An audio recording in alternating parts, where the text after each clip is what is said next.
Bonjour à tous, bonjour à toutes, j'espère que vous allez bien, que tout se passe bien dans vos vies, que vous êtes épanouis. Voilà, comme d'hab, que vous êtes en paix, en harmonie, c'est cool.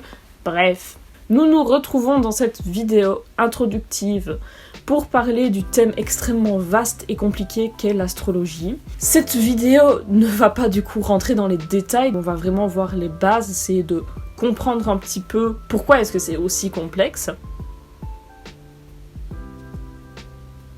Putain, le matin c'est dur. Hein. Je ne vais pas rentrer dans les détails de tout ce que je vais vous expliquer, sinon cette vidéo durerait littéralement 16 heures. En gros, je vais vous notifier tous les sujets sur lesquels vous pouvez vous pencher, et ce sont des sujets que j'aborderai du coup au fur et à mesure. Mais voilà, c'était un peu pour vous montrer à quel point c'était complexe et à quel point j'avais besoin de temps.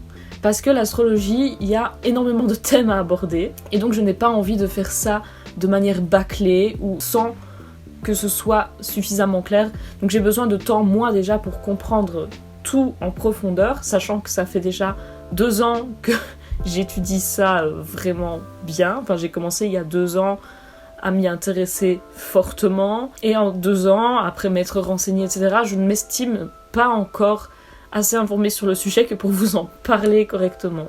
Donc je vais évidemment reprendre toutes ces études que j'avais entamées, afin de les approfondir au maximum et de vous faire des vidéos de qualité. Parce que c'est ça le but, c'est que vous compreniez, c'est pas que je commence à dire des choses et à les balancer sans que personne ne comprenne ce que c'est. Donc, pour ça, il faut construire la base de la pyramide, et c'est ce qu'on va faire maintenant, parce qu'il faut que ce soit solide, tu vois. Avant toute chose, j'aimerais rappeler que l'astrologie, c'est propre à chacun. Vous y croyez pas, c'est pas mon problème. Vous en faites ce que vous voulez. Moi, je suis là pour vous délivrer des choses qui me passionnent et qui m'intéressent. Donc, je vous demanderai tout simplement de faire preuve de respect par rapport à ça. Et que vous y croyez ou pas, ce n'est pas une raison pour être méchant ou pour être hautain. Voilà. On s'aime tous, on se fait des câlins, c'est cool. On va donc commencer avec un tout petit peu, mais vraiment un tout petit peu d'histoire, et on va essayer de comprendre d'où est-ce que ça vient, cette histoire d'astrologie. Le tout premier horoscope a été publié en moins 410 approximativement. On peut se dire que c'est quand même extrêmement vieux. L'astrologie s'est construite sur des recherches et des descriptions que deux astronomes avaient fait. Il s'agit de Hipparque, qui est un astronome grec qui est né environ en 190 avant Jésus-Christ, et de je vais y arriver, Ptolémée, qui est né aux environs de 100 après Jésus-Christ. Donc ces deux astronomes ont décrit le ciel comme étant divisé en 12 parties égales, et ces 12 parties égales, je vous donne dans le mille, ce sont les 12 signes du zodiaque. Il y avait 12 constellations qui étaient à part égale, disposées dans le ciel. C'est eux qui ont créé cette première carte du ciel, et de là découlent donc 2 types d'astrologie qu'on oppose, alors qu'en fait elles peuvent être très complémentaires, et en fait elles n'ont pas grand chose à voir finalement aujourd'hui ensemble. Je vais vous expliquer pourquoi. Vous avez sans doute entendu ce fameux argument de oui, mais l'astrologie c'est de la grosse merde parce que les constellations ne correspondent plus, elles sont différentes, elles ne sont plus au même endroit. C'est vrai, c'est tout à fait vrai, et je vais vous expliquer en fait pourquoi on a gardé en Occident ce système d'astrologie qui ne correspond plus exactement à la carte du ciel. Il y a 2 types d'astrologie. La première astrologie à être sortie, entre guillemets, à avoir débarqué de tout ça, c'est l'astrologie sidérale, qui était donc, elle, effectivement basée sur les constellations. Effectivement, à la base, chaque constellation avait une place bien précise dans le ciel, et il y avait une petite portion de 30 degrés dans le ciel. Sauf que les constellations, ça bouge, ce sont des étoiles. L'astrologie sidérale aujourd'hui n'est plus tout à fait juste, même si elle se rapproche beaucoup plus des constellations. L'astrologie dont je vais vous parler et dont on parle le plus ici en Occident, c'est l'astrologie tropicale, qui n'est pas en rapport avec les constellations. En gros, les gens qui ont construit l'astrologie, donc ils ont repris la carte du ciel d'Hipparque et de Ptolémée, et ils se sont dit, ah bah c'est super ça, on va utiliser ça comme une espèce de calendrier. Donc t'as 12 parties, hein, c'est magnifique, c'est merveilleux, 12 parties égales de 30 degrés, et ils se sont dit, C'est une espèce de roue de l'année, de calendrier, et donc effectivement, c'est pour ça que dans notre astrologie, on se base sur le rapport entre la Terre et le Soleil qui lui ne varie pas vraiment, hein. Les années c'est toujours les mêmes, mais en gros ça fonctionne vraiment comme un espèce de calendrier et ça n'a plus rien à voir avec les constellations. On ne se base pas du tout sur le rapport entre les constellations et la Terre, on se base entre le rapport entre le Soleil et la Terre et les différentes planètes, parce qu'il y a différentes planètes aussi, je vous le rappelle. Donc c'est pour ça qu'aujourd'hui on parle toujours de ça. Les astrologues qui utilisent l'astrologie tropicale, ils se sont juste dit les constellations, je connais pas, jamais entendu parler, je sais pas c'est quoi.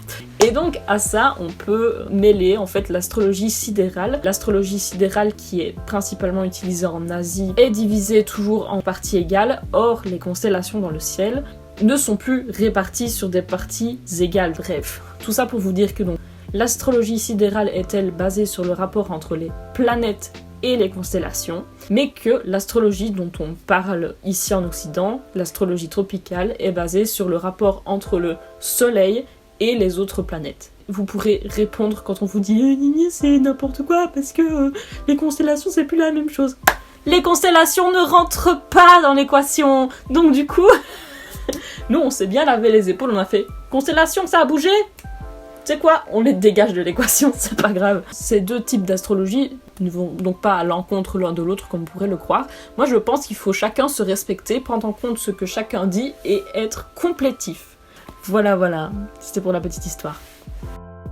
Pourquoi est-ce que c'est intéressant de se pencher sur l'astrologie? Je pense qu'à aucun moment de votre vie, si vous prenez un moment pour vous poser avec vous-même et pour vous demander qui est-ce que vous êtes, ce n'est jamais mauvais. Alors on adhère ou on n'adhère pas à l'astrologie, ça c'est propre à chacun, vous en faites ce que vous voulez, mais prendre un moment pour se poser des questions et se remettre en question, je pense que ça ne peut basiquement jamais être mauvais. Je pars du principe que si l'astrologie influence effectivement sur nos caractères, sur ce que l'on est, on n'est jamais quelque chose de totalement défini. On peut changer, nous sommes des êtres pourvus d'âme, de valeurs, on est des gens qui peuvent changer. Si l'astrologie peut vous permettre de trouver des blocages en vous et de les débloquer et d'avancer, et c'est pour ça que je trouve que l'astrologie est quelque chose d'intéressant, puisqu'en fait c'est simplement un outil pour apprendre à se connaître.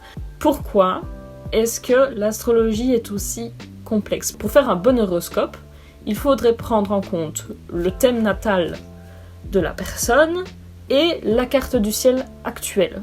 C'est le bordel, c'est hyper compliqué. Il faudrait superposer le thème natal d'une personne avec la carte du ciel actuelle. Si on considère que nous sommes influencés par tous ces astres célestes que sont les planètes et certains astéroïdes, à ce moment-là, il faut considérer que chaque personne est extrêmement différente. Tout varie très très fort d'une personne à l'autre. Chaque personne n'est pas forcément sensible de la même manière aux planètes, aux aspects des planètes. C'est pour ça que c'est complexe. Le problème des horoscopes que vous lisez dans des magazines ou que vous avez à la radio, ce genre de choses, ils ne prennent en compte que le signe solaire. Or, nous ne sommes jamais qu'un signe solaire. Nous avons plein d'autres planètes, hein. Toutes les planètes rentrent en compte, donc on a un signe solaire, un signe lunaire, on a un ascendant, dont vous avez très probablement déjà entendu parler. Mercure rentre en compte, Vénus rentre en compte, Mars rentre en compte, Uranus, bref, toutes les planètes du système solaire rentrent en compte dans l'astrologie et rentrent en compte dans votre thème natal, qui fait de vous la personne que vous êtes, si vous adhérez à l'astrologie. Si on prend ça en compte, il y a déjà moyen de comprendre vraiment beaucoup mieux et de manière plus précise. Le problème, c'est qu'il n'y a pas que ça. Je vais m'attarder vraiment sur le thème natal. Le thème natal, c'est la carte du ciel au moment où vous êtes né. Donc ça, c'est fixe, ça ne bouge pas. La carte du ciel, elle bouge en permanence. Toutes les heures, toutes les minutes, toutes les secondes, ça bouge. En prenant en compte que le thème natal. Ça va vous permettre de comprendre un petit peu plus qui vous êtes, pourquoi est-ce que vous réagissez comme ça, où sont vos lacunes, où sont vos mémoires, les blocages sur lesquels vous devez travailler. Donc il y a les planètes dont on vient de parler. Il y a tous les aspects entre les planètes, parce que du coup les planètes peuvent être opposées, conjointes, donc c'est-à-dire l'une sur l'autre. Il y a 5 ou 6 aspects en tout, je crois. Ces aspects vont faire que des planètes sont plus ou moins importantes. Il y a des aspects qui prendront plus de place sur votre carte astrale. Donc par exemple, si vous avez, je sais pas, une planète bien loin là comme ça qui est reliée à rien du tout, cette planète sera probablement moins importante que si vous avez une planète qui est en conjonction avec votre signe solaire. Alors là, la planète, elle devient très importante. Évidemment, j'expliquerai tout ça en détail dans chacune des petites vidéos. C'est tous les thèmes qu'on va aborder prochainement. On a également les décans. Il faut savoir que donc on a 12 signes. Et chaque signe est divisé en 3 décans. Et en fonction des décans, il y a des variables. On a également les maisons. Donc on a les 12 signes. Avec ces 12 signes, il y a 12 maisons. Ça va du numéro 1 à 12. Et chaque maison possède son thème précis. En fonction de où sont les planètes, dans quel signe, dans quelle maison.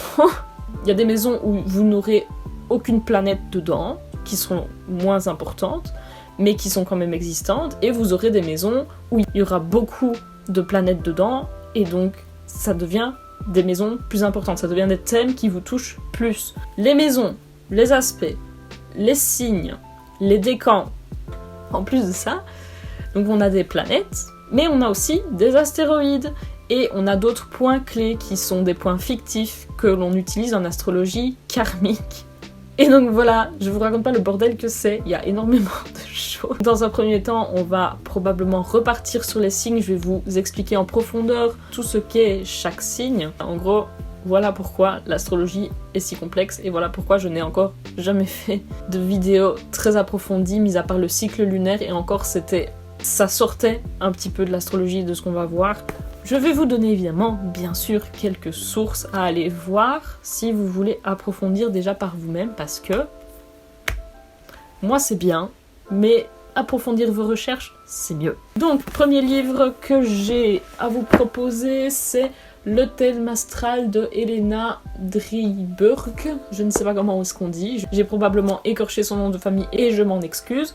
Un autre livre que j'ai acheté, c'est Astromap de Mathilde Fachan, oui c'est ça, qui a créé le podcast Z comme Zodiac. Esthétiquement, il est plus sympa. Il y a d'autres livres de la collection Le Lotus et l'éléphant. Il y a aussi un livre sur le thème astral. Il y a un livre qui s'appelle L'astrologie miroir, qui a l'air très intéressant aussi. Il y a plein d'autres livres, donc allez-y franchement, hein. Cherchez, prenez ce qui vous convient. Au niveau des sites, Passion Astrologue, Astro Center, Astrothème. Il y a aussi un site qui est super bien foutu, mais par contre il est en anglais, c'est AstroSeek. Si j'ai d'autres sites à vous donner, je vous les mettrai tous en description, je vous mettrai tous les liens. Je pense qu'il y a suffisamment de choses que pour pouvoir avancer. Maintenant voilà, j'ai envie de vous faire moi aussi un travail de synthèse et d'explication sur l'astrologie, qui est un sujet qui me passionne énormément. Mais si vous voulez aller plus loin tout seul comme des grands, tout est en description, voilà. Et je vous dis merci d'avoir regardé cette vidéo. N'hésitez pas à la partager, la liker, activer la cloche blibli, à commenter pour le référencement à Skip, c'est super important. Je vous fais plein de bisous. N'hésitez pas à aller me suivre sur Instagram où je fais des updates astrologiques à chaque fois qu'il y a des rétrogrades importantes et à chaque pleine lune et à chaque nouvelle lune. Mais j'ai bien fait ma promo aujourd'hui, waouh, je suis en forme. Allez, je vous fais plein de bisous, je vous dis à la semaine prochaine si tout se passe bien et que tout aille bien pour vous. À très bientôt.